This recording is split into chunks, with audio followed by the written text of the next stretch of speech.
Varicose veins కి సరైన చికిత్స కోసం సంప్రదించండి ఎవిస్ హాస్పిటల్.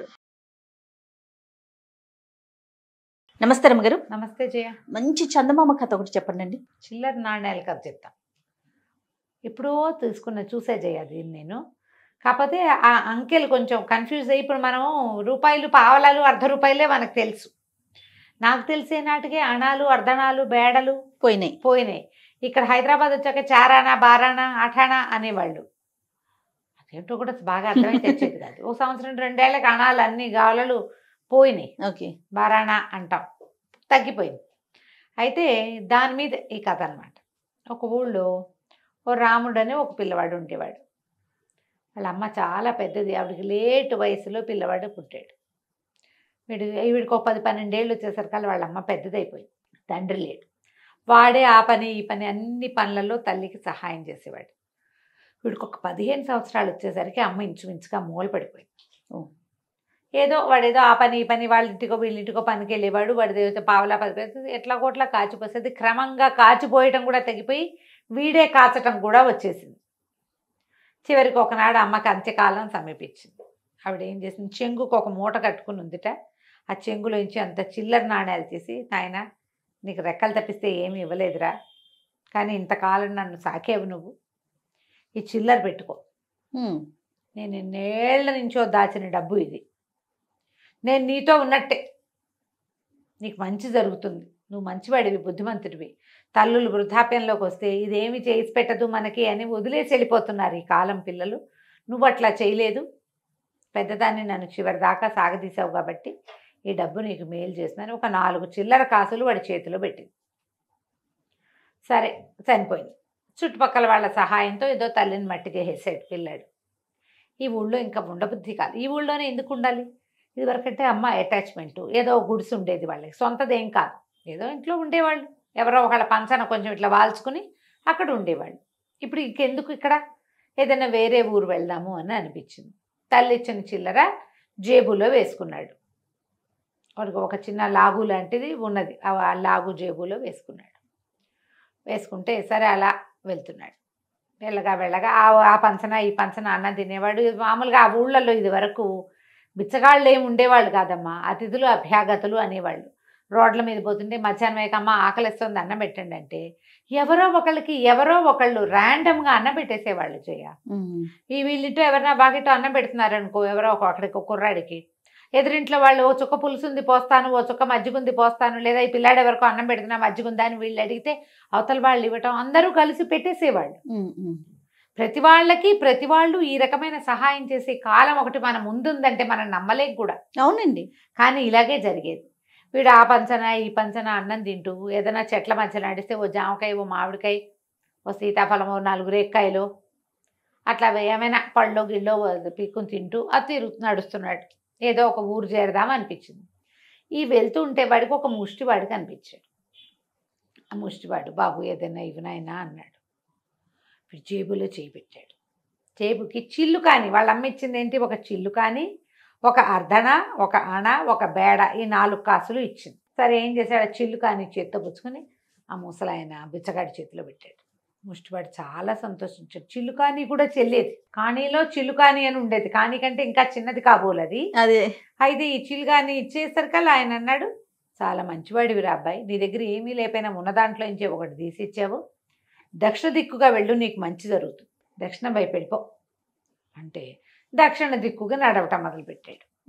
వెళ్ళగా ఏమైంది, వీడు అడవులన్నీ దాటుతూ వెళ్తున్నాడు. పెద్దగా గ్రామాలు లేవు. నడుస్తున్నాడు, ఏవో పళ్ళు కాయలు కోసుకుని తింటూ, మధ్యలో దుంపలు ఏవో కనపడితే అవి కూడా పెరుకుని నీళ్ళల్లో తింటూ, ఈ అడవుల మధ్యలో ఉండే చిన్న చిన్న వాగుల దగ్గర నీళ్ళు తాగుతూ వెళ్తుంటే ఒక రాక్షసుడు వీడి పట్టేసుకున్నాడు. పట్టుకుని 3 రోజులైంది అన్నం తిని, 4 రోజులో తిండి తిని, నువ్వు దొరికావురా కుర్రాడా అనేసరికి భయం వేసింది. అయిపోతున్నాను నేను అనుకున్నాడు. అయితే మా రాక్షసుడు అన్నాడు, నాకైతే ఒక నియమం ఉంది, 10 అంకెలు 1 నుంచి 9 దాకా, 10 అంకెలు కాదు 9 అంకెలు, 1 నుంచి 9 దాకా, అంతేగా మొత్తం అంకెలన్నీ 1 నుంచి 9 దాకా. ఏదో ఒక అంకె చెప్పు, ఒక అంకె నాకు సరిపడని అంకె ఉంది, ఆ అంకె చెప్తే వదిలేస్తా, మిగిలిన ఏ అంకెలు చెప్పినా వదలను, నిన్ను తినేస్తాను. అంకె చెప్పిస్తే కానీ నేను అన్నం తినకూడదు అంటే వీడేం చేశాడు, జేబులో చేపెట్టాడు భయపడుతూనే. భయపడితే వీడికి అర్ధన తగిలింది. అర్ధన రూపాయిలో 3వ భాగం, అంటే 3 వంతులు అనమాట అది. అంటే అలా ఏమనాలి, 3 అదంటే 3, 6, 12, 24నో లేకపోతే ఇంకా తక్కువో. వీడు ఆలోచించి అది 3 భాగాలన్నమాట. అది మామూలుగా 16 అణాలు కదా, 16 అణాలు. 1 రూపాయి అంటే 16 అణాలు ఆ రోజుల్లో. 16 అణాలు అంటే 1 రూపీ.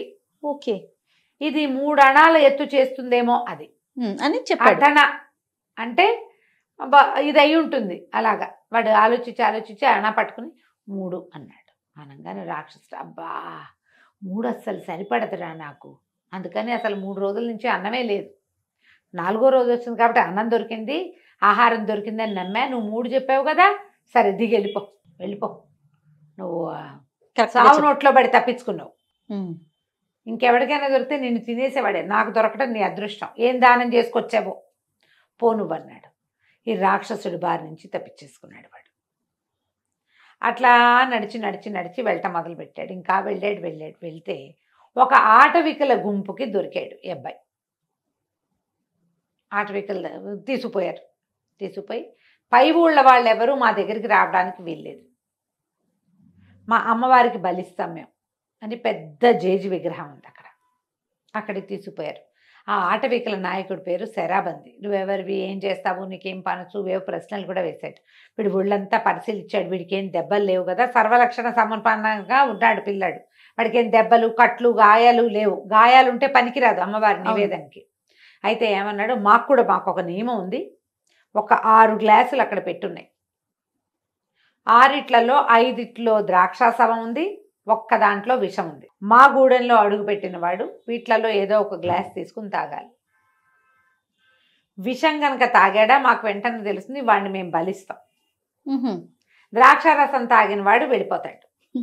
నువ్వు అదృష్టవంతుడు అయితే ఇక్కడ ఉంటావు, దురదృష్టవంతుడు అయితే ఇక చేసేదేం లేదు. అదృష్టవంతుడు అయితే వెళ్ళిపోతావు నువ్వు హాయిగా నీ దారి అని చెప్పేసరికల్లా కుర్రాడు బాగా చూశాడు. బయటికేసి జేబులో చేయి పెడితే వాడికి అణ కాస్త తగిలింది చేతికి. అణ అంటే 6 భాగాలు. బాగా ఆలోచించి వరుసగా పెట్టినాయి కదా, 1 2 3 4 5 6 లేకుంటే 6వ గ్లాస్ తీసుకున్నాడు. 6వ గ్లాస్ ఎత్తి తాగితే ద్రాక్షాసవం. వాడికే తెలిసింది రుచి. ద్రాక్షరసం తాగి నిలబడి ఉన్నవాడిని చూసేసరికల్లా వాళ్ళకి అర్థమైంది, వీడు తాగింది ద్రాక్షారసమే. విషం కనుక తాగితే వెంటనే అమ్మో అనేవాడు. వాడు అమ్మో అనలేదంటే వాడు తాగింది విషం కాదనమాట. ఆశ్చర్యపోయారు, వాడు అదృష్టవంతుడు వీడు.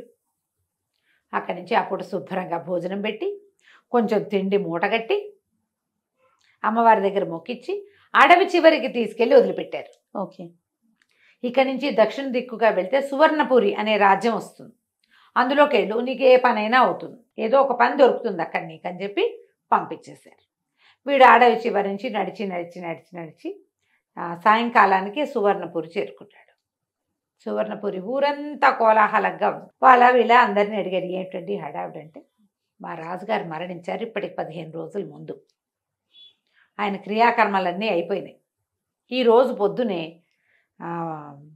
మన పట్టపుటేనుగుని విడిచాం పూజ చేసి. ఆ పట్టపుటేనుగు ఎవరి మెళ్ళో దండేస్తే వాడే రాజు.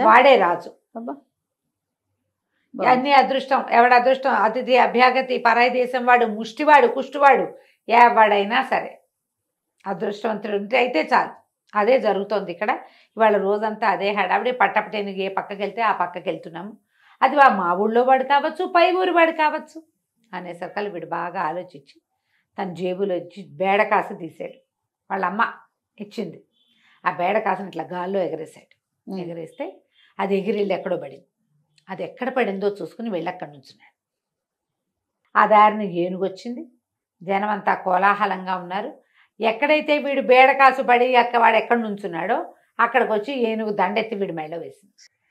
సూపర్. చక్కగా మెళ్ళో దండేసేసరికి అందరూ కోలాహలంగా అరిచారు, ఓహోహో అన్నారు.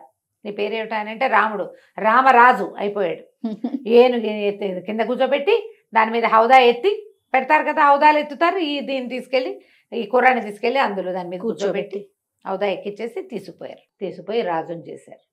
ఆ చిల్లర నాణేలు మొదటిసారి బిచ్చగాడికి చేసిన దానంతో వీడికి అదృష్టం పట్టింది. రెండోసారి చేసిన కాసుతోటి వాడికి చావు తప్పింది. మూడోసారి కూడా చావు తప్పి 4వసారి ఏమైంది ఈ అబ్బాయికి రాజు అయ్యే అవకాశం వచ్చింది. పురాతనమైనవి పెద్దవాళ్ళు ఇచ్చిన వస్తువుల్ని పారేయకండి. వాళ్ళు చెంబులు చాట్లు ఇస్తే చెప్పలేను, ఏదైనా చిన్నది ఇస్తే అది మీకు అదృష్టాన్ని కలిగించవచ్చు. ఈ చిల్లర నాణ్యాలు కదా అదృష్టం. ఎవరైనా పనిమాల చేతిలో పెట్టారనుకోండి, పక్కింటి వాళ్ళు వెనకింటి వాళ్ళు కాదు, మన ఇంట్లో పెద్దవాళ్ళు ఆపేక్షగా ఏదైనా ఇస్తే దాన్ని నిర్లక్ష్యంగా పడేయద్దు, దాని దగ్గర పెట్టుకోండి. అదే మీ అదృష్టపు తాళం చెవి కావచ్చు, అవుతుంది కాదు కావచ్చు. కావచ్చు. కథ కంచికి మనం ఇంటికి. బాగుందండి. నమస్తే. నమస్తే చెయ్యి.